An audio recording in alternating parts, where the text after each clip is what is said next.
Buwan dia may kumpanyero, Filipino. Ganap sa ating mga Pilipino ang pagiging Kristyanismo. At ngayon ay samahan ninyo kaming balik-tanawin kung paano umusbong ang Kristyanismo at ang pagdating ng Santo Niño o tinatawag ding balaan na bata dito sa Cebu. Halina't samahan ninyo kaming bisitahin ang mga tanyag na lugar na itinayo pa noong 15 hanggang 19 na siglo. Una sa ating listahan na ay ang Fort San Pedro, na kilala bilang isa sa matandang fort sa Pilipinas.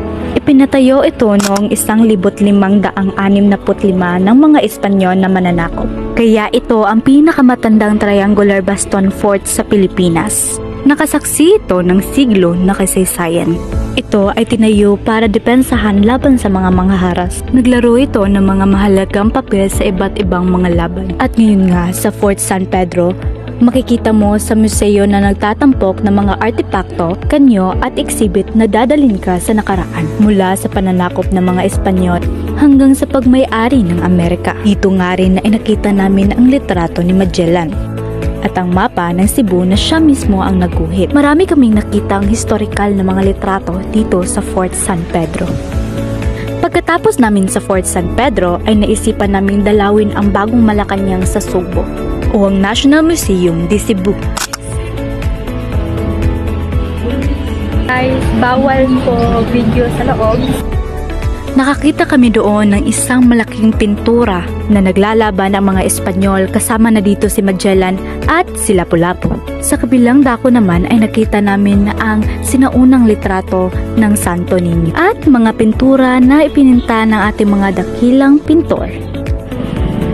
Sunod ay ang Magellan Cruise. Ito ay dinala ni Magellan noong Marso 15, 1521 at sa parehong araw rin ay ang pagsilang ng Kristyanismo dito sa Pilipinas. Pagkatapos ay tumungo naman kami sa pinakamatandang Roman Catholic Church dito sa Pilipinas, ang Basilica del Santo Niño.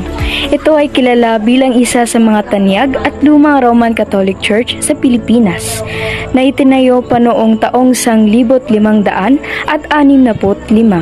Sunod sa ating listahan ay ang Cebu Metropolitan o tinatawag ring Cebu Cathedral at parokya ni San Vidal at ng kalinis-linisang paglilihi. Pinatayo ito noong 1578 kaya't isa rin ito sa mga pinakamatandang simbahan dito sa Pilipinas. Ang huli sa ating listahan ay ang Heritage of Cebu Monument o tinatawag ring Parian Monument. Pinatayo ito noong 1977.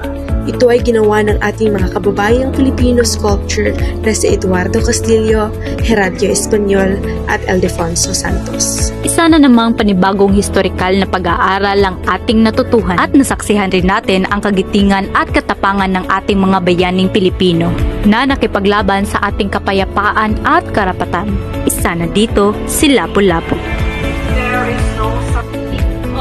Lilipas man ang panahon, ngunit ang kanilang kabayanihang ginawa ay hindi matutumbasan at makakalimutan ni numan.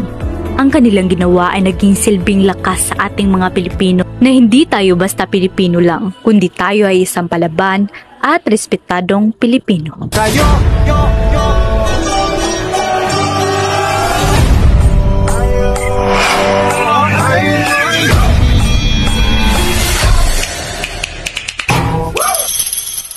Mahal kong Pilipinas. Mga Pilipinong kabataan na pag-asa ng bayan. Consumado mes! Ulitin ang mga nagseto ninyo! Mabuhay ang katipunan!